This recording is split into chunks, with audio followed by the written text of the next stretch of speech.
Hello, my dear students. Today I am here with class 9, chapter 3 of this session 2026 and 27, chapter 3, the word of numbers. मैं आज आपके लिए chapter 3 the word of numbers, जो हमारा new syllabus का new book का chapter है, the word of numbers, उसके फुल हैंड रिटन नोट्स और एक्सप्लेनेशन के साथ हूँ. So let's start with our first topic, rational numbers. So what are rational numbers? A number R, it's called a rational number if it can be written in the form of P by Q. यानी वो number जो P by Q की form में, fraction की form में हम लिख सकते हैं, जिन नंबर्स को, उन सभी नंबर्स को रैशनल नंबर बोलते हैं. Where P and Q are integers and Q should not be equal to 0. P और Q हमारे क्या होंगे? इंटीजर्स, और Q जो है, डिनोमिनेटर जो है उस फ्रैक्शन का 0 के इक्वल नहीं होना चाहिए. नाउ सेकेंड, इर्रेशनल नंबर्स, वो नंबर्स जिन्हें P by Q की फॉर्म में नहीं लिख सकते, दैट आर इर्रेशनल नंबर्स. जैसे रैशनल नंबर के लिए 1/2, 1/1, any number like 2/3, -1/2, these all numbers can be written in the form of P by Q. Irrational numbers के एग्जांपल्स √2, √3, क्योंकि इनकी वैल्यूज़ हैं जो नॉन टर्मिनेटिंग है, बड़ी बड़ी वैल्यूज़ है, लाइक इस तरह से, तो ये नॉन टर्मिनेटिंग है, इस वजह से these are irrational numbers. Third one, real numbers आप सभी जानते हैं, कॉम्बिनेशन होता है रैशनल नंबर्स का और इर्रेशनल नंबर्स का कॉम्बिनेशन होता है रियल नंबर्स. जैसे कि सारे नंबर्स जो रैशनल हैं या इर्रेशनल है, वो सभी हमारे क्या कहलाते हैं? Real numbers. उसके बाद next topic, representation of rational numbers on the number line, कि हम रैशनल नंबर को कैसे रिप्रेजेंट करेंगे नंबर लाइन पर. So let's draw the number line. हमने एक नंबर लाइन ड्रॉ की. अब हमारे पास यहाँ पर डिनोमिनेटर में 4 है, मीन्स हमें पता है ये जो 3/4 हमारा नंबर है, ये 0 से 1 के बीच में लाया करेगा. सो हमने इसको 0 से 1 के बीच में, हमने देखा इसका डिनोमिनेटर 4 है, तो 0 से 1 को हमने 4 पार्ट्स में डिवाइड कर लिया, और हमारा ये जो हमारा नंबर है, फ्रैक्शन है, ये 3/4 है. सो जो थर्ड नंबर है, दैट विल बी रिप्रेजेंट 3/4, और जो 3/4 नंबर है वो 0 से 1 के बीच में लाई करेगा, ये हम सभी जानते हैं. इसका जो फर्स्ट मार्क है वो 1/4, सेकेंड मार्क 2/4, थर्ड मार्क 3/4, और फोर्थ मार्क 4/4. 4/4 आप करेंगे तो 1 आएगा. So this is the your how you will represent the rational numbers on the number line. We also have other rational numbers to represent. Let's see all of them. Now the other rational numbers, like negative rational numbers and the rational numbers here, which we have 7 as their denominator. So what you will do, हम इस वाले में क्या करेंगे, जो भी number है, जैसे नंबर रियल नंबर्स जो भी आपके जो नंबर लाइन पे हैं, 0, 1, -1, सारे नंबर्स को 7 पार्ट्स में ब्रेक कर लेंगे. फिर आपका जो है, आपको प्लॉट करना है 2/7. सो ये 0 से 1 के बीच में जो सेकंड मार्क है वो 2/7 हो गया. आपको 4/7 आपको दिखाना है, तो जो फोर्थ मार्क है वो 4/7 हो गया. इसी तरह से आप सारे नंबर्स को रिप्रेजेंट कर सकते हैं नंबर लाइन पे. Now next topic, decimal expansion of rational numbers. किसी भी नंबर को आपको कैसे उसका डेसिमल एक्सपेंशन करना है, ये वाले नंबर्स हैं. देखिए, जैसे कोई भी नंबर है 1/5. ओके, सो आपको क्या करना है, 5 से 1 को डिवाइड करना है, तो you will get 0.2. But no need to do the long division method. आप उसको बिना डिवीजन मेथड की करे भी आप सॉल्व कर सकते हैं. हाउ? आप जो डिनोमिनेटर है, देखिए डिनोमिनेटर में क्या है, आपका 5 है. अब आप जानते हैं कि अगर आप न्यूमरेटर और डिनोमिनेटर को 2 से मल्टीप्लाई कर देंगे, तो you will gate 10 as denominator, and when you will get any number which has 0 in it as denominator, so you can easily write it in decimal form. Here we have 6/25. 6/25 में we have 25 over here. So 25 means 5 into 5 means it have 2 5s. So it needs 2 more 2s. 2 5 है यहाँ पे, तो हमें इसको अगर हम 2 2 दे दें, 2 2 मीन्स 2 × 2 मीन्स अगर हम इसको 4 दे दें, 4 से ही इसको डिनोमिनेटर को भी मल्टीप्लाई कर दे, 4 से इसके न्यूमरेटर को भी मल्टीप्लाई कर दे, तो you will get this as your answer. Third one, 718 divided by 125. इसमें आपका डिनोमिनेटर 125 है, 125 को अगर आप 8 से मल्टीप्लाई कर देते हैं तो आपका 1000 आता है। अगर आपने न्यूमरेटर को डिनोमिनेटर को मल्टीप्लाई किया है तो आप न्यूमरेटर को भी मल्टीप्लाई करेंगे 8 से, and you will get this as your answer. Okay, and here 3/40 same thing. इस तरह से हम सॉल्व करके हम बिना लॉन्ग डिवीजन मेथड के डेसिमल एक्सपेंशन में चेंज कर सकते हैं। यहाँ पे दिया हुआ है कि कुछ डेसिमल एक्सपेंशन आपके नॉन टर्मिनेटिंग होते हैं, लाइक वो ख़त्म ही नहीं हो रहा है आपका, बार बार यहाँ पे रिमाइंडर बच रहा है कुछ कुछ। तो जो जहाँ पे ख़त्म ही नहीं हो रहा है डेसिमल एक्सपेंशन, उनको हम बोलते हैं non terminating recurring. Recurring means repeating, जो उसका क्वेश्चन है वो रिपीट हो रहा है और उस रिपीटिंग नंबर के ऊपर हम बार लगा देते हैं to represent that number is repeating. यहाँ पे 8333, सो 3 के ऊपर बार लगा दिया, 3 जो है रिपीट हो रहा है आपका बार बार। यहाँ पे 0.666, तो आपके 6 के ऊपर बार लगा दिया, 6 रिपीट हो रहा है बार बार।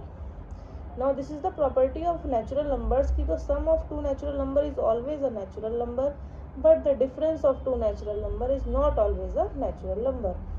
नो नेचुरल नंबर का सम करें तो हमेशा एक नेचुरल नंबर मिलेगा, लेकिन अगर दो नेचुरल का डिफरेंस निकालें मीन्स सब्ट्रैक्ट करेंगे तो हमेशा नेचुरल नंबर नहीं मिलेगा। लाइक आपने 4 और 3 दो नेचुरल नंबर लिए, 4 - 3 तो 1 होता है, but 3 - 4 is not equal to 1, वो -1 होता है, तो 1 और -1 इक्वल नहीं है ना।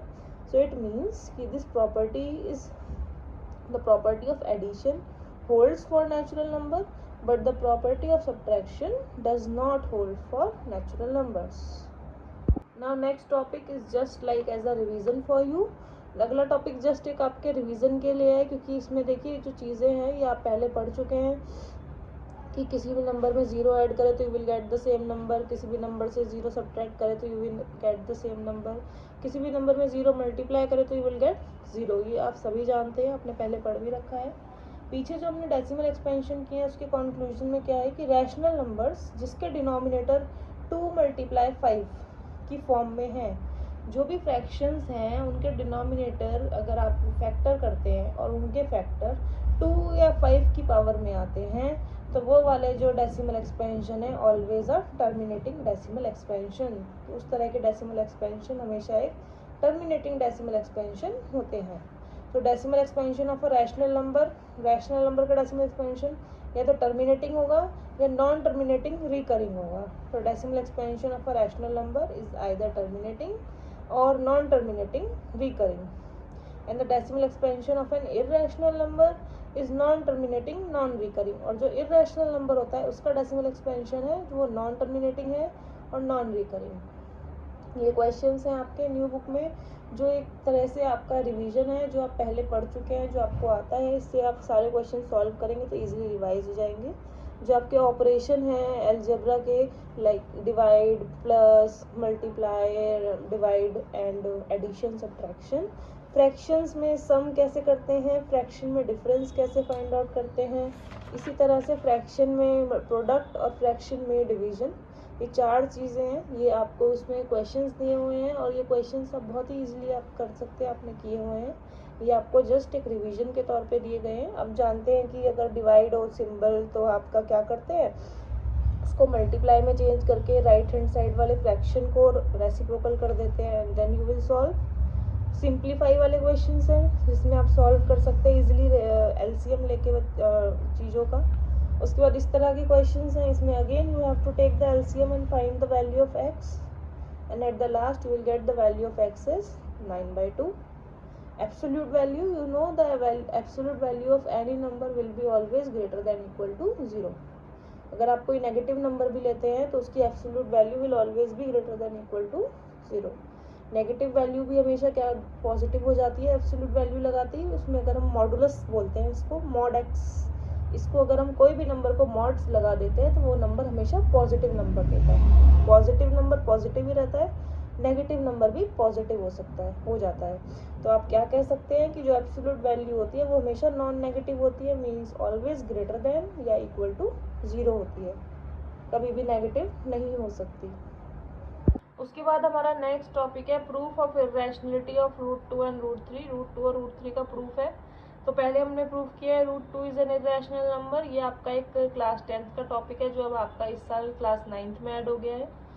आपको प्रूफ करना है root two is an irrational number, so हम इसको प्रूफ करेंगे by the method of contradiction. ये मेथड आपका मैथ्स में यूज होता है, मेथड ऑफ कॉन्ट्रडिक्शन मीन्स इसमें हम जो भी चीज़ हमें प्रूव करनी है उसके ऑपोजिट चीज़ को लेट कर लेते हैं और फिर हम आगे जाके प्रूव कर देते हैं कि ये कॉन्ट्रडिक्शन है। हमने जो चीज़, इट मीन्स जो हमने एज्यूम किया था वो गलत है, यानी कि जो क्वेश्चन में दिया है वही बात सही है। जैसे कि यहाँ पे इरेशनल प्रूफ करना है तो हमने लेट कर लिया कि root two is a rational number. Root two rational number है तो पी बाई क्यू की फॉर्म में लिख सकते हैं। स्क्वायरिंग बोथ साइड्स किया, स्क्वायरिंग बोथ साइड्स करके we get 2q square is equal to p square. It means 2 divides p square. If 2 divides p square, then 2 divides p also. If 2 divides p, then you can get a integer k. Let us say that the integer is k, and then you can write p is equal to 2k. Then you can write the value of p as 2k. First में आपने p की जगह 2k को put किया, solve किया, you will get again q square is equal to 2k square. It means 2 divides q square, it means 2 divides q also. So you will get a common factor of p and q both as 2. 2 divides p also, 2 divides q also. So 2 is the common factor. But आपने जो late किया था उसमें क्या था कि p आपका जो रूट टू है वो एक रैशनल नंबर है और वो उसमें जो p q है वो को प्राइम है। को प्राइम मीन्स कि रूट p बाई क्यू का कोई भी कॉमन फैक्टर नहीं हो सकता, no common factor for p and q, but here we get 2 as a common factor of p and q. So what we assume is wrong, our assumption is wrong, so what is written in the question is right. So root 2 is an irrational number. Similarly आप root 3 और root 5 का भी proof कर सकते हैं, बस आपको root जहाँ पे 2 है उसकी जगह 3 लिखना है, रूट 5 के प्रूफ में जहाँ जहाँ 2 है उसकी जगह 5 लिखना है। Now this is the question कि you have to locate root 2, root 3 and root 5 और नंबर लाइन। ये आपका सेम ही क्वेश्चन है, पुरानी बुक में भी था और न्यू बुक में भी आ गया है। रूट 2 को आपको लोकेट करना है नंबर लाइन पे, रूट 2 को ब्रेक करेंगे, 1 1 1 का square, you will use Pythagoras over here, so we'll get base as 1 and perpendicular as 1, and when you join these lines you will get root 2, and if you measure these lines, आपने इसको compass से नापा और इसको यहाँ पे एक arc लगाया, तो this whole OA represents root 2. here for root 3 को ब्रेक करेंगे तो root 2 का स्क्वायर प्लस 1 का square, first you will draw root 2, 1 and 1, and then you will join this line, this you will get root 2. Then root 2 को base लेके यहाँ से 1 centimetre और ड्रॉ करेंगे और अगेन ज्वाइन करेंगे, तो इसको जो मेजर करके यहाँ आर्क लगाएंगे OA, that will represent root 3. तो रूट 2 और रूट 3 का ये है। अब हम रूट 5 का देखेंगे। रूट 5 का रिप्रेजेंटेशन के लिए रूट 5 को आप कैसे ब्रेक कर सकते हैं, रूट 2 स्क्वायर प्लस 1 स्क्वायर, 2 का स्क्वायर 4 होता है, 1 का स्क्वायर 1 होता है, and 4 plus 1 is 5, and then you will take base as 2 and perpendicular as 1, then you will join this line and measure it, and you will get root 5. OA is root 5. Now these questions where you have to convert these kind of non-terminating recurring decimals in the form of p by q. So इस question में क्या करते हैं हम, पहले हम क्या करते हैं, लेट x को सेम नंबर लेट कर लेते हैं, 7 के ऊपर बार है, it mean 7 bar bar repeat हो रहा है। उसके बाद multiply both sides by 100, then again multiply both sides by 10, then subtract the equation second from equation third to get the answer. but the main thing, इसमें जो main चीज़ arise होती है question वो ये है कि हमने इक्वेशन को 100 से और फिर 10 से मल्टीप्लाई क्यों किया, क्योंकि यहाँ पे डेसिमल के बाद दो प्लेस हैं जिसमें कि बार नहीं है, 2 प्लेस है मतलब 100, इट मीन्स फर्स्ट आपको इक्वेशन को 100 से मल्टीप्लाई करना है। उसके बाद we have 1 number which has bar on it, एक नंबर है जिसके ऊपर बार है, इट मीन्स फिर हमें अगेन इक्वेशन को 10 से मल्टीप्लाई करना है। तो आप इस तरह से देख के भी इसको कर सकते हैं, आपको एक आइडिया लग सकता है कि हमें इक्वेशन को किस से मल्टीप्लाई करना है। उसके बाद यहाँ पे आपको कुछ नंबर्स दिए हैं और पूछा है बताइए ये रैशनल है या इररैशनल। उसके बाद अगेन हमारे पास बहुत सारे क्वेश्चंस हैं इसमें, to convert in the form of p by q, and you can use this trick also where you write the number. आपको अगर इसको p by q की फॉर्म में रिप्रेजेंट करना है तो पहले पूरा नंबर एज इट इज लिखिए, फिर उसमें से माइनस कीजिए वो वाला नंबर जिसपे बार नहीं है यानी 30, उसके बाद डिवीजन में अगर हमारे पास 2 नंबर पे बार है तो 2 बार 9 लिखना है, और डेसिमल के बाद एक नंबर है जिसमें बार नहीं है तो एक बार वो 0 लिखना है। जितने नंबर पे बार है उतनी बार 9, जितने नंबर पे बार नहीं है उतनी बार 0। सिंपल ट्रिक, और आपको फिर सॉल्व कर देना है तो आंसर करेक्ट आएगा। इस ट्रिक से आप चेक कर सकते हो कि आपका क्वेश्चन का आंसर करेक्ट आया है या नहीं। क्वेश्चन सॉल्व करने के बाद आप चेक कर सकते हो इस ट्रिक से कि आपका क्वेश्चन का आंसर करेक्ट है या नहीं है। उसके बाद ये क्वेश्चंस तो आप कर ही लिए थे आपने, बहुत ईजी है कि find 6 rational numbers between 3 and 4, find 5 rational numbers between 2 and 5 और 3 and 5। इस तरह के क्वेश्चंस आप जानते हैं कि आपको 6 रैशनल नंबर निकालने हैं, तो आप न्यूमरेटर और डिनोमिनेटर को 7 से मल्टीप्लाई करेंगे, यू विल गेट 21/7। ऐसे 4 को मल्टीप्लाई करेंगे तो विल गेट 28/7, और आपको 21 से 28 के बीच के नंबर लिखने हैं, तो 22/7, 23/7, 24/7, 25/7, 26/7, 27/7। इसी तरह से आपको अगर 5 रैशनल नंबर्स निकालने हैं तो आप न्यूमरेटर और डिनोमिनेटर को 6 से मल्टीप्लाई कर देंगे, 3 6 18, 5 6 30, ऐसे इधर 4 6 24, 5 6 30, और 5 रैशनल नंबर्स क्या क्या हो गए, 19/30, 20/30, 21/30, 22/30, 23/30। फिर आप ये आपने क्वेश्चन सॉल्व किया है, छोटा सा क्वेश्चन है ये। x की वैल्यू फाइंड आउट करने के लिए you have just taken the LCM लेके आपने क्वेश्चन को सॉल्व किया है। उसके बाद ये क्वेश्चन है, आपको उसमें बताना है कि ये विदाउट डिवीजन कराए, आपको बताना है कि बताइए ये कैसा डेसिमल एक्सपेंशन है, टर्मिनेटिंग है या नॉन टर्मिनेटिंग है।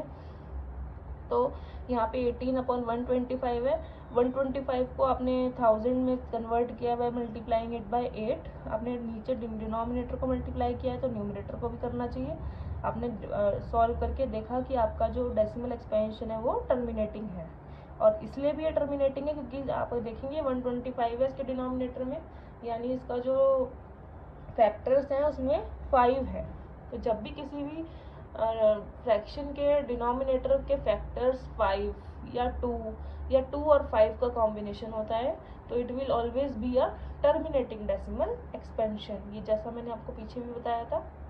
उसके बाद ये ट्रिवियल सा प्रूफ है आपके बुक में कि rational numbers show that the rational number lies between this a + b/2 lies between the rational numbers a and b। सो इसको प्रूफ करने के लिए आपको ये प्रूफ करना है 2 प्रूफ में a is less than a + b/2 is less than b। तो प्रूफ करने के लिए आपने लेट कर लिया कि suppose a is less than b, तो आपने दोनों साइड a को ऐड किया, a + a 2a हो गया, a और इधर राइट हैंड साइड में a + b, so you will get this। again you had write a is less than b, then again you add b on both sides, so a + b, b + b, so a + b is less than 2b, so you will get again a + b/2 is less than b। so from first and second you get the required thing which is needed in the question। this is the square root spiral which already was given in your previous year book also। यहाँ से आपने start किया 1 centimetre का लेके, और ये √2 3 4 5 6 का बनता चला जाएगा जैसे जैसे आप यहाँ पे 1 सेंटीमीटर डिस्टेंस लेते चले जाएंगे, और it looks like a spiral. अगर आप इसको कंटिन्यू यहाँ से बनाएंगे तो एक स्पायरल की फॉर्म लेगा, जैसे स्पायरल होता है, इसीलिए इसका नाम दिया है स्क्वायर रूट स्पायरल। और ये इंपॉर्टेंट है, ये सभी बच्चों को बनाना आना चाहिए, स्क्वायर रूट स्पायरल। उसके बाद जैसे हमने √2 और 3 का इरेशनलिटी प्रूफ किया था, उसी तरह से √5 का है, सेम है बिल्कुल, बस हमने जहाँ पे 2 और 3 लिखा था वहीं पे अब हम √5 लिखेंगे। 5 के इरेशनलिटी के प्रूफ में we will √5 in place of 2, बाकी पूरा प्रूफ सेम है। और ये प्रूफ बहुत इंपॉर्टेंट है क्योंकि ये 10th के चैप्टर में है, चैप्टर 1 में, और वहाँ पे ये बोर्ड एग्जाम में आता ही आता है। तो होपफुली अब 9th क्लास में इंट्रोड्यूस किया गया है, तो हाँ 9th में भी ये बहुत ही इम्पोर्टेंट होगा ये वाला प्रूफ। और ये वाला question, some more questions for you, और यू कैन ऑल्सो जैसे आपको बताया कि इन क्वेश्चंस को सॉल्व करने के बाद आप ट्रिक से भी देख सकते हैं कि आपका आंसर करेक्ट है या नहीं है। जैसे कि इस क्वेश्चन में 2.1625 है, यानी 4 नंबर के ऊपर बार है, तो आपने x का लेट करके उसके बाद डायरेक्ट इसको 10,000 से मल्टीप्लाई किया बोथ साइड्स, और उसके बाद आपने उसको सब्ट्रैक्ट कर दिया। फर्स्ट इक्वेशन में उसको सेकंड इक्वेशन में से सब्ट्रैक्ट कर दिया और यहाँ पे बड़ी इजीली आंसर आ गया। यहाँ पे आपका 3 नंबर्स है विदाउट बार, सो आपने पहले इक्वेशन को 1000 से मल्टीप्लाई किया, फिर 2 नंबर्स है विद बार, तो आपने अगेन इक्वेशन को 100 से मल्टीप्लाई किया, उसके बाद आपने सेकंड इक्वेशन को थर्ड इक्वेशन में से सब्ट्रैक्ट करके अपना आंसर निकाल लिया। तो स्टूडेंट्स ये हमारे थे फुल नोट्स चैप्टर 3 के। जो भी चैप्टर 3 में नई चीज़ें इंट्रोड्यूस हुई हैं वो मैंने आपको बताई, और जो चीज़ें पुरानी ही थी सेम ही थी वो भी आपको बताई, और यही सारी चीज़ों के साथ यही सब चीज़ें हमारी चैप्टर 3 में दी हुई हैं द वर्ल्ड ऑफ नंबर्स इस सेशन के। अगर आपको ये सारे नोट्स अच्छे लगे हो तो please like and subscribe, keep watching, thank you.